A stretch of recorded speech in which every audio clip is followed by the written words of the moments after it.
Hello everyone, today we will talk about how to fix or how to solve features on Facebook app. To know how to fix or how to solve features on Facebook app, you should just go to settings as you see and you can click.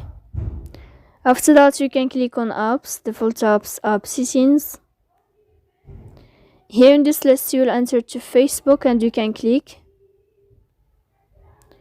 Here in this page of app info you can click on first stop and you can click OK. Then you will enter to the window of storage. After that you can click clear cache. Don't click clear data because that can cause you errors in your app.